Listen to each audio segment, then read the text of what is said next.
Bom, vamos lá. Eu e as minhas confusões com os parágrafos desse terceiro. Estamos terminando, gente. Faltam pouquíssimas páginas. Desse terceiro ponto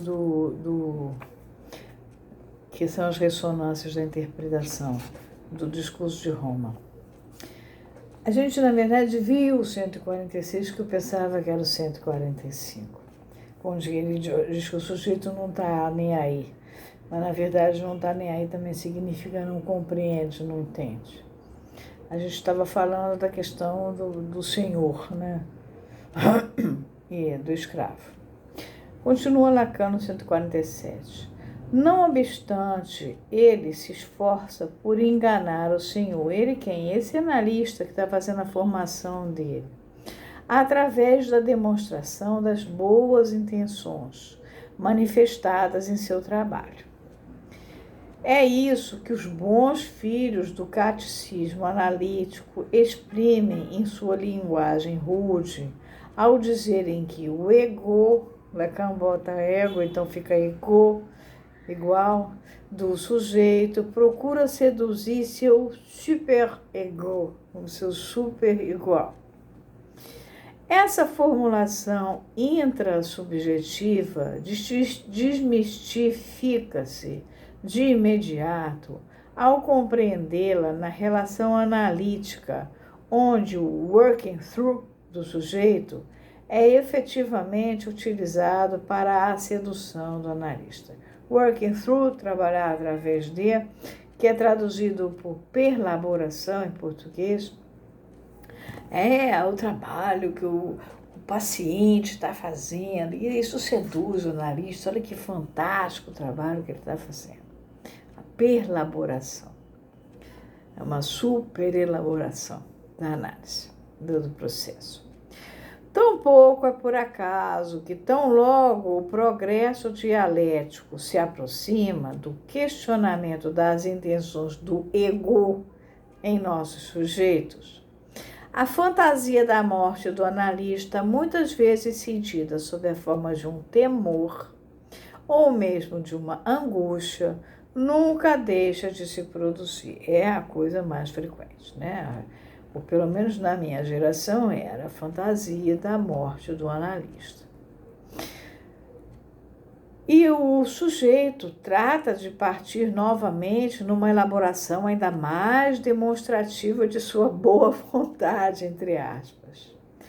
Como duvidar, por conseguinte, do efeito de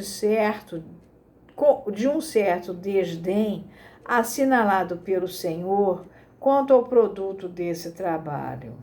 A resistência do sujeito pode ver-se absolutamente desconcertada por isso. É tanta boa vontade que o analista de data, já com rodagem, estrada, e tendo ele mesmo já ocupado esse lugar numa outra época, reconhece, né? A partir desse momento, seu álibi, até então inconsciente, começa a se desvelar para ele e o vemos procurar apaixonadamente a razão de tantos esforços. Não diríamos tanto se não estivéssemos, que Lacan não teria dito tanta coisa, se não estivéssemos convencidos de que, ao experimentar no momento de nossa experiência, chegada à sua conclusão, aquilo que foi chamado de nossas sessões curtas, foi chamado de sessão curta porque o Lacan usava o tempo lógico. Mas ele vai se referir aqui ao Homem dos Lobos, quando Freud vai dar um prazo de encerramento. Podemos fazer vir à luz, num dado sujeito masculino, fantasias de gravidez anal. Vocês lembram do caso? Com o sonho de uma resolução por cesariana, num prazo em que, de outro modo, ainda estaríamos escutando suas especulações sobre a arte de Dostoiévski. Se eu tivesse dado um prazo, não ia aparecer logo essa história. Aliás, não estamos aqui para defender esse método, de, de terapia por tempo limitado, ou mesmo de análise curta, né, ou de sessão curta, mas para mostrar que ele tem um sentido dialético preciso em sua aplicação técnica. Aí a dialética aí não entra em discurso, mas sim nos dois pontos de... E aí ele põe uma nota: pedra sem valor ou pedra angular. Nosso forte é não ter cedido quanto a esse ponto. 1966. Aqui vem uma observação. Lacan trabalha às vezes com termos da construção civil ou dos pedreiros, da construção mesmo. Você tem as pedras, né? Existe em português a trilogia do Templo, que foi do Zé Rodrigues, ele que escreveu, vale a pena ler, porque é uma aula da vida dos construtores das igrejas, os construtores dos templos, os construtores do mundo. Toda a maçonaria, maçom quer dizer pedreiro, como é que funcionava? E aí tinha aqueles caras que tinham que ficar batendo na pedra para depois chegar o momento de já acertar a pedra, até polir a pedra. Você tem uma pedra que é sem valor, ela é despachada. Mas ela tem uma pedra que ela é angular, ela é fundamental para você botar num determinado ponto, na esquina de uma construção. Por isso que ele fala, esse negócio de dar tempo, de cortar o tempo, de acertar o tempo, de dizer, ora, como Freud fez com o Homem dos Lobos, ele tem um sentido dialético que é preciso, é bastante preciso na sua aplicação técnica. A gente tem que parar e pensar se é uma pedra sem valor, e aí nesse caso joga fora, não vai servir para construção, ou se é uma pedra angular. É fundamental que tenha dado aquele prazo, porque senão o cara estava lendo Dostoiévski até hoje, acho que já tinha reencarnado, né, pelo tempo lendo Dostoiévski. E a fantasia de gravidez e a resolução pela cesariana, uma gravidez anal, o sonho, a resolução é por uma cesariana, isso não apareceria nunca, né? E é isso que o Lacan está aqui dizendo. E nós somos o único a ter feito a observação de que ele se aproxima, em última instância, da técnica designada pelo nome de Zen, que é aplicada como meio de revelação do sujeito na ascese tradicional de certas escolas do Extremo Oriente.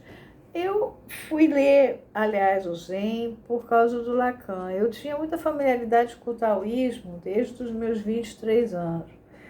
Mas eu só fui ler o Zen quando eu estava já frequentando, namorando os lacanianos, o mundo lacaniano, antes de mesmo ter ido para São Paulo, para a biblioteca, já tinha ido à biblioteca, já tinha assistido coisas, mas ainda não era de lá.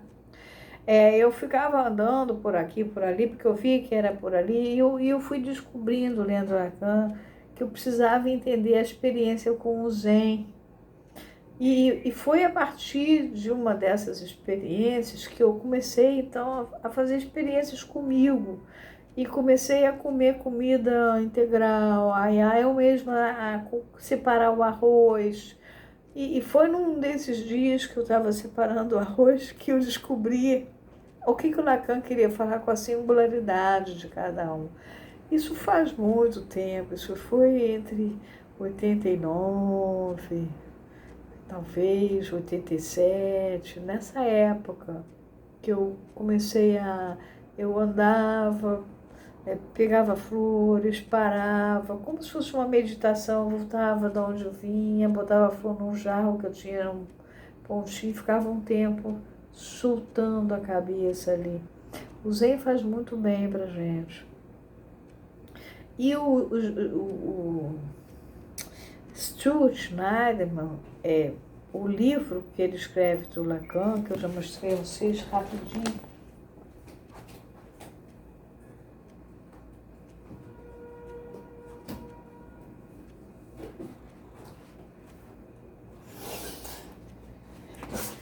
que foi traduzido em português como A Morte de um Herói Intelectual pelas Artes. Na verdade, o nome verdadeiro é Jacques Lacan, método Zen. Lacan tem muito do Zen, tá? Bom, parando por aqui, depois eu vou descobrir o número do parágrafo: 47, 58, 59, 50, 51, 52, 53, 54, 55. 155 da última parte do discurso de Roma. Por isso que eu digo que estamos acabando. Faltam só essas 4 folhas aqui e encerra o discurso de Roma. Tá bom? Um beijo para vocês.